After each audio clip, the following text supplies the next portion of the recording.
Olá pessoal, bem-vindas, bem-vindos e bem-vindes ao Women at Cloud para a América Latina. Meu nome é Melina Lopes, eu trabalho no time de Google Cloud para a América Latina e vou estar acompanhando vocês hoje. Antes de começar, eu queria passar a agenda do dia de hoje rapidinho para o evento. Teremos o nosso keynote com a empreendedora Monique Evelyn. Falaremos também com algumas clientes do Google Cloud e líderes de mercado. E por último, teremos uma reflexão sobre as mulheres e como elas ingressam no mercado de tecnologia e quais são as maiores barreiras que elas encontram para chegar lá. Eu quero apresentar a vocês a nossa palestrante principal, a Monique Evelyn, que recentemente lançou este livro aqui, Empreendedorismo Feminino, Olhar Estratégico Sem Romantismo. A Monique, ela é reconhecida pela Forbes como 30 Under 30, é idealizadora de diferentes negócios sociais, como Desabafo Social e Evelyn Consultoria. Já fez 3 TEDx, participou de Conectados ao Sur, Global Symposium Artificial Intelligence and Inclusion, da Universidade de Harvard, foi repórter do Profissão Repórter, da Rede Globo, e é sócia da Sharp e Agência Responsa. Monique, bem-vinda, é com você.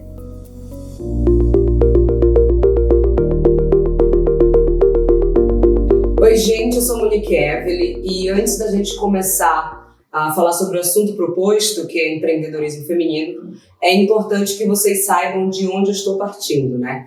Então, pensando nas minhas criações, tem um Desabafo Social, que foi criado em 2011, é uma plataforma de inteligência coletiva para a resolução de problemas e geração de renda, né, através de desafios sociais e criativos, e também tem a Sharp, que é uma empresa de inteligência cultural, onde a gente consegue ampliar a relevância e a reputação de marcas e pessoas através de índices e métricas próprias. Agora, pensando no meu lado e contribuições no mercado de trabalho e outras empresas, fui repórter do Profissão Repórter por 1 ano e meio, ao lado de Caco Barcelos, desenvolvi algumas estratégias de impacto social para o mercado do audiovisual brasileiro na Bossa Nova Group, e também venho liderando times de alta performance na área de diversidade, inovação e comunicação através do método MESA, criado por Bárbara Soalheiro. Agora, pensando no cenário das mulheres de forma geral e não necessariamente no empreendedorismo feminino, é importante que a gente saiba que somos 107 milhões de mulheres no país hoje, né, no Brasil. Isso significa que se a gente se juntar apenas as mulheres, seríamos o 13º país do mundo. É maior do que a Espanha, é maior que a França, é maior que a Itália, por exemplo. E mesmo sendo a maioria da população brasileira, ainda assim, continuamos ganhando menos que os homens. Estou falando de uma faixa de R$ 1.940 para as mulheres, o que significa 76% da média masculina, ou seja, 2.550 que os homens geralmente ganham. E mesmo a gente ganhando pouco, a gente consegue movimentar 1,8 trilhão no país, na economia. Agora pense, se existisse equidade salarial entre homens e mulheres, as mulheres conseguiriam colocar mais dinheiro na sociedade brasileira, o que significa mais de 480 bilhões. Pensem também que o dinheiro circulado e movimentado pelas mulheres hoje não significa que os resultados e o impacto será apenas para as mulheres. Estamos falando que todo mundo ganha, a sociedade ganha, não só na economia, mas nos direitos sociais, nos direitos culturais, nos direitos básicos e assim por diante. Agora, entrando na seara do empreendedorismo feminino, os números também não são tão diferentes assim, mas existem alguns mitos que a gente consegue derrubar logo de primeira. Por exemplo, quando a gente fala de empreendedores iniciantes, a gente está falando que 53% das mulheres conseguem ter a coragem e se arriscar a empreender contra 47% dos homens. Ou seja, é o primeiro mito a ser derrubado, que as mulheres não têm coragem de entrar na jornada empreendedora. As mulheres iniciam os empreendimentos muito mais do que os homens. Quando a gente vai para o universo de empresas que tem mais de 3 anos de existência e funcionamento, os números mudam, né? Ficam 58% dos homens com empresa com mais de 3 anos e 42% das mulheres. Talvez o primeiro questionamento que vem na nossa mente em relação a esses dados é que as mulheres não são capazes de liderar empresas por muito tempo. Mas também existe um outro dado que mostra que as mulheres têm mais conhecimento e capacidade técnica do que os homens. Se a gente for ver hoje, as mulheres no ensino superior representam 34% contra 27% dos homens. Então é mais um mito de que as mulheres não têm conhecimento para liderar suas respectivas empresas. Os homens estão menos preparados tecnicamente do que as mulheres. Então por que será que os nossos empreendimentos fecham antes dos 3 anos? E além disso, não só na questão de gênero de forma geral na sociedade, que a gente ganha pouco, mas também se a gente comparar empreendedores homens e empreendedoras mulheres. Estamos falando de que os homens têm um rendimento 36% maior do que as mulheres empreendedoras. E considerando os dados existentes e olhando um pouco mais para a minha trajetória pessoal no empreendedorismo, existem alguns pontos que eu gostaria de compartilhar com você.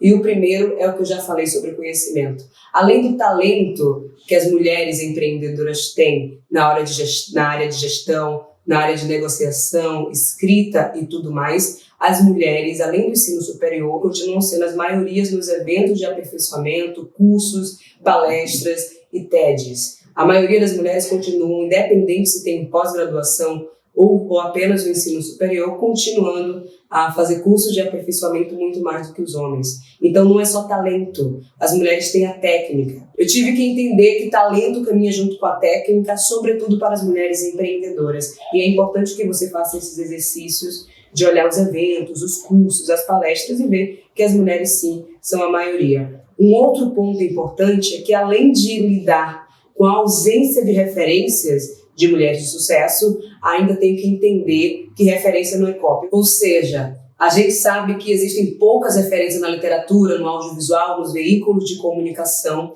onde a gente tem referências de sucesso, de liderança, de mulheres. E mesmo assim, quando a gente entra no mundo dos negócios, a gente precisa ficar atentos e atentas para a gente não copiar o trabalho de um colega, enfim. Porque a gente tem que entender que o que é inspiração, o que é referência, não necessariamente precisa ser uma xerox do trabalho alheio. Então, uma linha muito tênue de um lugar que não tem muitas referências, mesmo assim, referência não é cópia. E pensando que existe essa ausência de referência e referência não é cópia, quando há pelo menos uma mulher nesse lugar de exceção, muitas vezes, uma única CEO, uma única liderança, a gente tende a comparar as habilidades, tende a comparar os resultados. E também eu tive que entender muito cedo que não dava para eu comparar o meu início com o meio de ninguém. Cada um tem uma história e trajetória totalmente diferente. Claro que as opressões e os vieses inconscientes da sociedade fazem com que a gente se afete a maioria das mulheres, sem dúvidas, mas a gente precisa entender que existem, além da intersecção que a gente faz de gênero, tem a intersecção de raça. Logo, mulheres negras sofrem mais opressões que mulheres não negras, por exemplo. Então a gente precisa interseccionar para ver também por que será que uma mulher não negra consegue, por exemplo, alcançar o mínimo de cargo de liderança e as mulheres negras não conseguem.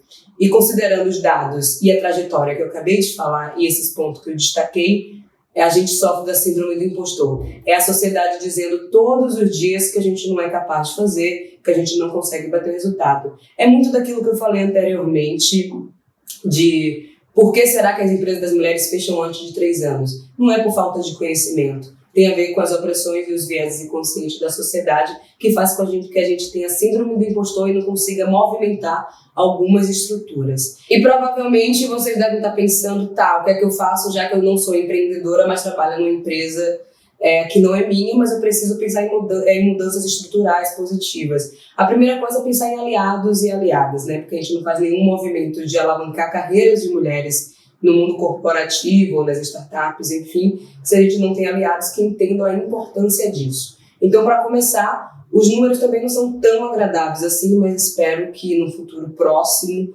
a gente consiga garantir esse número relevante e importante. Atualmente, a gente tem 3% de mulheres na liderança. É muito pouco. Isso significa que unidade não é diversidade. Uma única voz não vai fazer as mudanças que a empresa precisa. A gente precisa sair desse lugar de sempre ter uma única mulher, uma única pessoa negra, um único LGBTQI+, um único PCD para representar toda a sociedade brasileira. Então, muito mais do que pensar sobre representatividade, que sim, é importante, mas a gente precisa começar a fazer um movimento de proporcionalidade. Precisamos ter pelo menos 50-50, 50% de mulheres, 50% de homens, 60%, 40%, enfim. Garantir um mínimo de equilíbrio. Assim todo mundo cresce. Não é só a profissional mulher que está na empresa, mas a empresa como um todo. É bom para todo mundo. Sobretudo para o lucro da empresa. Se não é uma questão de justiça social, é importante que a gente saiba que está perdendo dinheiro. Uma outra observação para quem trabalha dentro das empresas é que datas comemorativas são importantes, mas não são suficientes. Eu estou falando de datas como o dia 8 de março, que é o Dia Internacional da Mulher. Estou falando de datas como o dia 21 de março, que pouca gente sabe, mas é o Dia Internacional de Combate ao Racismo, e datas como o dia 25 de julho, que é o Dia Nacional da Mulher Negra Latino-Americana e Caribenha. São datas importantes, datas que precisam ser lembradas e reforçadas, mas não são suficientes. A gente precisa começar a pensar estratégias de como falar sobre esse assunto durante o ano todo. E muito mais do que falar, que é esse outro ponto que eu falo, porque diversidade não é tema, diversidade não é pauta, diversidade é cultura da empresa, a gente precisa pensar estratégias eficazes, mas para fazer isso durante o ano todo. Pensar a questão de gênero dentro das empresas precisa ser algo transversal. Você precisa colocar na meta de cada funcionário e funcionária para ver se, pelo menos assim, a gente consegue movimentar a empresa no caminho da equidade de gênero de forma um pouco mais acelerada. E pensando que diversidade não é tema, e diversidade não é pauta, sim cultura da empresa, estamos falando de remuneração, estamos falando de oportunidades, estamos falando de poder de decisão. Tem uma coisa que eu tive que passar dos meus 16 anos até os meus 25, que eu tenho agora, que eu jurava que eu era tímida. Toda vez que falava algum assunto no ambiente masculino, desde a sala de aula na escola, desde a sala de aula na universidade, sempre me silenciavam. Só que eu não sabia que o nome disso era silenciamento. Eu tive que entender a partir dos 18 e 20 anos. Então, muitas vezes, quando as mulheres estão no ambiente corporativo e não conseguem opinar, não é porque não sabe ou não tem a capacidade de opinar. Talvez o ambiente não seja confortável o suficiente para que a gente rompa a barreira do silenciamento. Então, eu posso dizer que eu nunca fui tímida, fui silenciada, e muitas mulheres, independente se estão empreendendo ou não, passam por essa fase de silenciamento, e poucas sabem que o nome disso é silenciamento. E quando a gente não consegue colocar nome nas coisas, é impossível a gente pensar em como vai resolver esse problema, né? É impossível a gente pensar em solução. Agora, você também deve estar se perguntando por onde começar. Parece ser um bicho de 7 cabeças, são muitos problemas, mas as empresas que começam a fazer um trabalho relacionado à equidade salarial, equidade de gênero, geralmente não faz isso de forma recorrente. É a recorrência que faz os resultados, né? Então a gente precisa pensar em qualquer coisa que a gente discutir aqui, muito no lugar da recorrência. Precisa fazer parte da rotina da empresa, senão não vai ter validade o que a gente está conversando. Então, para começar na sua empresa, mesmo se você não está empreendendo, a primeira coisa é que a ausência de dados é um dado.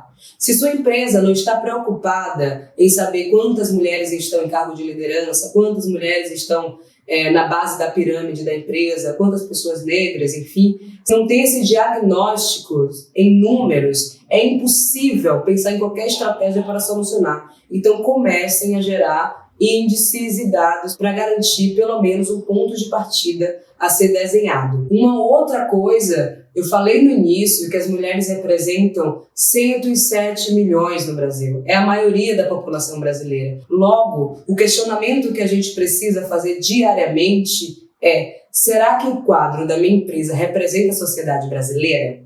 Esse questionamento precisa ser diário. Uma outra coisa é o processo seletivo. Não, depois que a gente entendeu que tem poucas mulheres em cargos de liderança, etc., começa a questionar se reflete a sociedade ou não, tem a questão de processo seletivo. A gente precisa se conectar com pessoas que fazem esses trabalhos de recrutamento de mulheres e entender por que chegam mais currículos de homens do que de mulheres. E tem uma questão muito importante quando a gente vai pensar em consultorias, iniciativas, grupos nas redes sociais que podem nos auxiliar a contratar mais mulheres, é que isso é um trabalho, né? E geralmente é um trabalho feito por mulheres.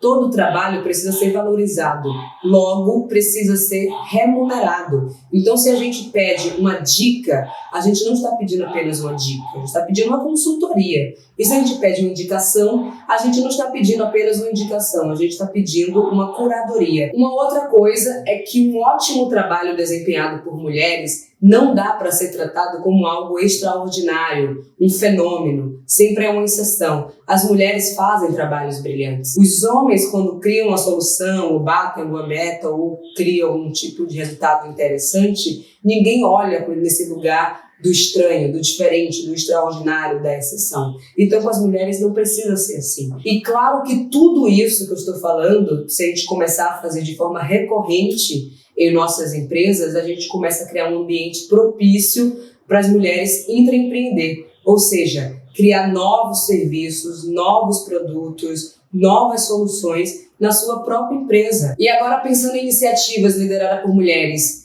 que além de gerar impacto e alavancar carreiras femininas, também dão dinheiro, né? Então, uma das iniciativas é o Shintei Menina, que é de Salvador, criada por Brenda Cruz, que forma meninas na área de programação, ou seja, vamos ter mais mulheres na área de tecnologia, logo não vai ter mais desculpas de onde não encontrar mulheres para contratar. Uma outra iniciativa que foge um pouco da área de tecnologia, que é da área de moda, foi criada por Ana Paula Xongani há 10 anos, é o Ateliê Xongani, um ateliê de moda afro, que entendeu a possibilidade de entrar nesse mercado, que não é um mercado de nicho. A gente está falando que a população negra movimenta 1,9 trilhão por ano e a população periférica cerca de 119 bilhões por ano, sobretudo na área de cosmético, moda e entretenimento. Então, a Ana Paula Xongani entendeu isso muito no lugar da possibilidade para criar o seu negócio, e o Da Minha Cor, que entendeu no lugar da ausência, ou seja, Da Minha Cor é uma startup que cria toucas de natação para pessoas que têm cabelo crespos ou dreads como o meu. Então, como é que ninguém nunca pensou na possibilidade de criar toucas que caibam em nossos cabelos crespos e cacheados? Então, eles entendendo a ausência desse mercado, conseguiu faturar em um ano 1 milhão, sem colocar nenhum tipo de mídia, apenas fazendo atuação orgânica no mercado que existia uma lacuna muito grande. Ninguém nunca pensou em criar uma touca para cabelo crespo. E por fim, tem um desabafo social que eu falei no início, que eu criei em 2011, que veio também nesse lugar da ausência e entender que eu nunca fui tímida e sim silenciada, e muito mais do que apenas fazer cursos, palestras, a gente entendeu que as pessoas precisam juntar a questão da expressão, da criatividade, do futuro do trabalho e gerar renda. E nesse momento de coronavírus, a gente conseguiu levantar dinheiro de parceiros, empresas e pessoas e conseguimos distribuir em rede através de desafios criativos, ou seja, na área de cultura, na área de moda, na área da música, por exemplo, e assim as pessoas mostraram suas criatividades, seus talentos, suas habilidades técnicas e conseguiram ser remuneradas entre 100 e 300 reais para garantir o mínimo de itens básicos de higiene e alimentação nesse momento de crise do coronavírus. Então é possível a gente pensar soluções que gerem impacto, mas também gerem renda e gerem dinheiro para as nossas empresas quando tem mulheres em cargo de liderança. O mundo todo ganha, ninguém perde. E por fim, Angela Davis, que é uma filósofa incrível que admiro, sempre falou que quando as mulheres negras se movimentam, o mundo todo se movimenta junto. Espero que aproveitem o evento Women at Cloud, porque vem muito mais conteúdo por aí e você não pode perder.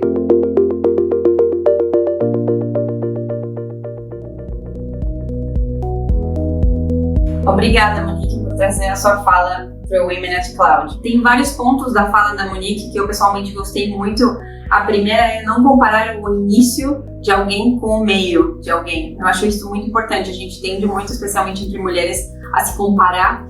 Então, é muito importante não cair nesse síndrome do impostor, já que a gente não é suficiente ou não é boa, enfim, apenas porque a gente se compara com outras pessoas que talvez estejam em outro momento da carreira ou que tiveram outras possibilidades. Então, não compare o início com o meio de ninguém. É uma ótima dica da Monique. Outro ponto que eu gostei muito da Monique é o tema de evoluir a conversa de representatividade para proporcionalidade. Eu acho que isso é muito importante para não apenas termos times de trabalho, por exemplo, com apenas uma pessoa de minorias sociais ou de grupos subrepresentados. É muito importante que realmente tenha uma proporcionalidade. O outro ponto que a Monique falou sobre as datas comemorativas, achei muito importante também. Não simplesmente lembrar a data comemorativa em si, mas pensarmos em atividades programáticas ao longo do ano, quando a gente pensa em iniciativas de diversidade e inclusão. No Google a gente tem, por exemplo, os nossos ERGs, que são os Employee Resource Groups, como Gigglers, Women at Google, Afro-Googlers, Asian Googler Network. Todos esses são grupos de voluntários que, ao longo do ano, se reúnem para fazer atividades para atender essas populações. Outro exemplo de atividade programática que nós do Google fazemos é o relatório de diversidade, que é um relatório anual que a gente publica, onde a gente mostra a diversidade da nossa força de trabalho e os pontos onde faremos atenção. Por último, eu adorei os exemplos que a Monique citou de empreendedoras e empreendedores que fizeram a diferença no ambiente social, como Oxentei Menina, Ateliê Shogani, Da Minha Cor e Desabafo Social. Todos esses são exemplos de que quando mulheres empreendem, elas mudam o mundo, e isso é muito inspirador. E falando em inspiração, a gente quer agora conversar com as nossas líderes de mercado e clientes do Google Cloud, para conversar um pouquinho sobre como foi a carreira delas e algumas experiências que elas querem trocar. Vamos lá?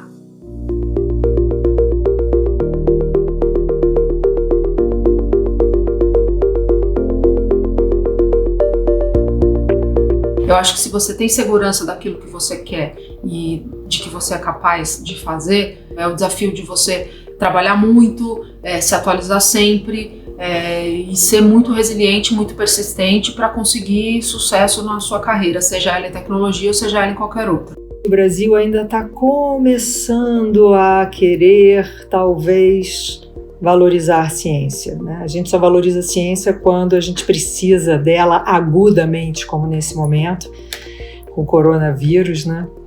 Como foi no caso da Zika, mas a gente não se dá conta que ciência e tecnologia estão em tudo que a gente faz. Quando você acorda com um alarme de um relógio, o relógio é ciência, o alarme é ciência, o fogão é ciência, tudo é ciência. Putz, o celular é repleto de ciência. Então, eu acho que faltava a gente ter uma consciência mais clara da importância da ciência para o desenvolvimento saudável de uma nação. E eu acho que esse é o maior desafio no Brasil. E não é um desafio só para a mulher, é um desafio para qualquer cientista. A mulher que mais me inspirou e me inspira até hoje é minha mãe, que apesar de não trabalhar no mercado de tecnologia, é uma pessoa que teve um papel fundamental na minha carreira até aqui, sempre me mostrou o direcionamento daquilo que eu deveria fazer, me colocando sempre os nossos valores como pessoa, respeito, oportunidade, olhar aquilo que você faz com amor, com desejo, ser resiliente, não desistir. Tem uma pessoa em especial que gosto muito, eu admiro, que é a Yana Chan, do Programaria. O Programaria nasceu de um grupo de mulheres que queriam aprender a desenvolver e tinham enormes desafios. E desse sonho pequenininho, hoje se transformou numa empresa muito bacana, que incentiva, apoia e suporta as mulheres no seu desenvolvimento. Uma mulher que inspirou muito a minha carreira foi a reitora da pós-graduação. Eu fiz a pós-graduação nos Estados Unidos, o doutorado lá, e era uma mulher bacana, que além de ser bem sucedida cientificamente, ela tinha lá uma família, estava em Nova York, ela morava na Park Avenue, então dava a impressão de ser assim, uma mulher que tinha conseguido tudo, né? Assim, a família, o desenvolvimento profissional, e eu tinha muita admiração por ela. E uma vez eu perguntei para ela como é que ela conseguia administrar isso tudo. Ela falou: olha, você tem que se conformar que você vai estar sempre em falta com alguma coisa. Quando você estiver com a família, você vai estar culpada porque você não está no trabalho. Quando você está no trabalho, você vai estar culpada porque não está na família. E eu só fui entender isso depois, muito mais tarde, quando eu tive as minhas filhas. E fiquei tentando conciliar, né, a vida profissional com a vida da casa. E, culturalmente, a gente ainda tem um papel muito forte em casa. O que a gente, como mulheres já colocadas em uma certa posição, que a gente tem que ter entender as dificuldades dessas mulheres que estão abaixo da gente, ser solidárias Isso não quer dizer passar a mão na cabeça, mas quer dizer saber exatamente, né, todas essas dificuldades que a gente tem que enfrentar no nosso desenvolvimento profissional. E já nesse maluquice de momento que a gente está vivendo de Covid, virtualmente, e se não fosse a nossa solução do Meet, principalmente, eu não teria a possibilidade de conhecer todo mundo, de estruturar minha área, de fazer entrevista com as pessoas, de fazer networking, de entender a nossa empresa, os nossos processos. E essa solução do Meet está me ajudando muito a fazer tudo isso virtualmente da maneira mais próxima possível, então eu super recomendo. Antes de fundar a Pismo, eu tive uma sensação muito frustrante de que eu tinha ficado perdida no tempo. E aí eu fiquei, na verdade, durante mais de um ano voltando a estudar, e a quantidade de recursos disponíveis que tem hoje são imensas. Então, desde recursos grátis para você aprender cloud computing, cursos de Big Data. Eu uso muito o Flipboard todos os dias, que é uma revista onde você escolhe os seus interesses e existem várias matérias postadas de assuntos específicos, mas a quantidade de recursos online disponíveis hoje é muito grande, tem para todos os gostos.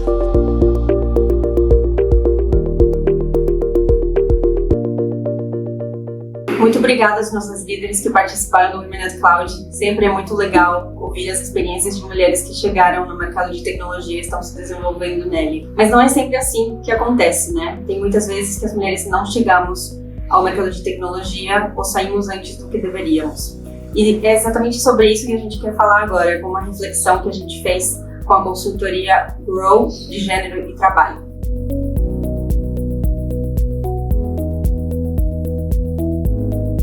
Se a gente pensar no pipeline de mulheres que chegam a trabalhar em tecnologia como encanamentos de água, percebemos que tem vazamentos nesses encanamentos, onde perdemos mulheres que poderiam se desenvolver no setor de tecnologia.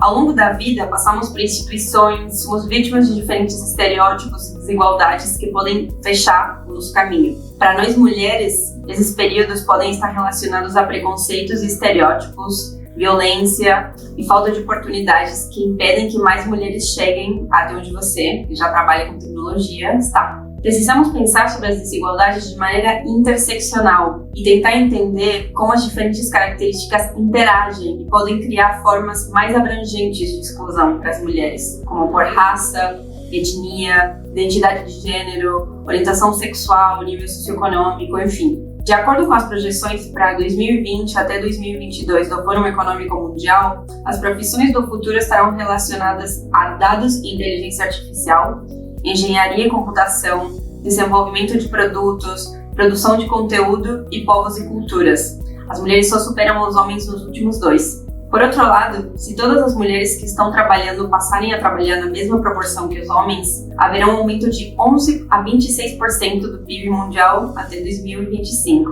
Mas agora já pensando nos vazamentos do pipeline, ou seja, desses vazamentos no encanamento, de mulheres que poderiam chegar à indústria de tecnologia, mas não estão chegando porque ficam no meio, vão caindo através desses buracos. Quando a gente pensa nos primeiros estágios da vida de uma pessoa, neste caso de uma mulher, pensamos na infância. Já pensando nos estereótipos durante a infância, segundo um estudo realizado pela Grow em 2019, que estudou anúncios para canais infantis, 65% dos anúncios direcionados a meninos tinham a ver com ação e aventura. Mas, por outro lado, aqueles anúncios direcionados a meninas, 44% desses anúncios estavam relacionados a romance e beleza. Nessa mesma categoria de romance e beleza, os anúncios direcionados aos meninos eram de apenas 4%. A construção cultural dos gêneros afeta a maneira como vemos meninas e meninos. Podemos ver pelos dados que os professores já têm uma ideia formada sobre as áreas em que os meninos e as meninas são melhores. E algo importante para saber sobre isso é que geralmente isso acontece inconscientemente, os professores não fazem isso de propósito.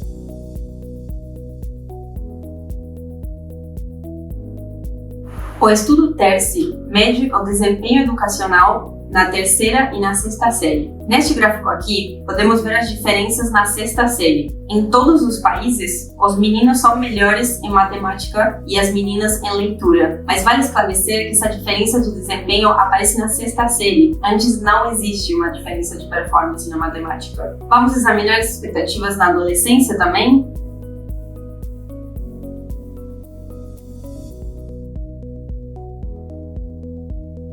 Neste gráfico aqui, podemos ver as expectativas de pais e mães em relação à área de estudo dos filhos e filhas, especificamente cursos nas áreas de STEM. Vemos que em todos os países a diferença é significativa em termos percentuais. Como eu estava mencionando no início, a análise interseccional implica levar em conta as desigualdades que se acumulam.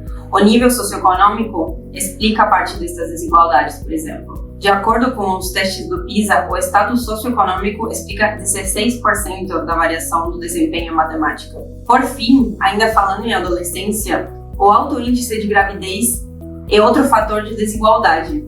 No Brasil há uma grande diferença de acordo com as regiões. No norte do país, 85% dos nascimentos são de mães entre 15 e 19 anos. Quando chegamos ao estágio da juventude, os estereótipos mencionados anteriormente já estão cristalizados.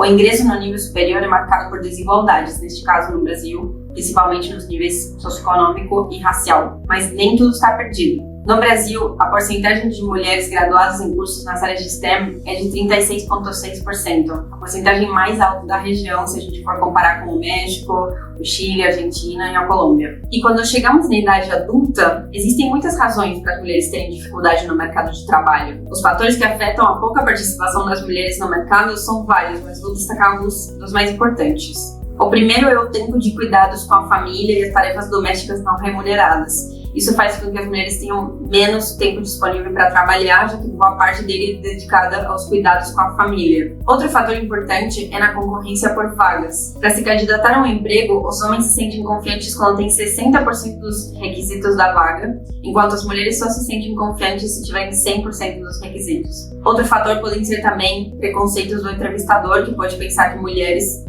são menos capazes de realizar certas tarefas. Também temos o que chamamos de segmentação horizontal, que tem a ver com a femininização ou a masculinização de certas indústrias. Então, por exemplo, apenas 17% dos programadores brasileiros são mulheres.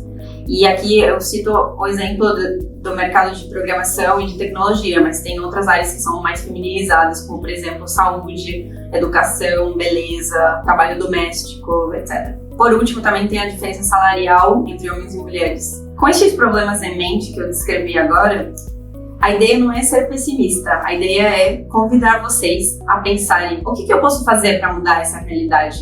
Como posso ajudar para que mais mulheres venham para o setor de tecnologia? Como que eu posso, enfim, contribuir para tampar alguns desses vazamentos no pipeline ou encanamento ao longo da vida das mulheres? Com esta reflexão, vamos encerrando o Women at Cloud. Muito obrigada pela participação e até a próxima!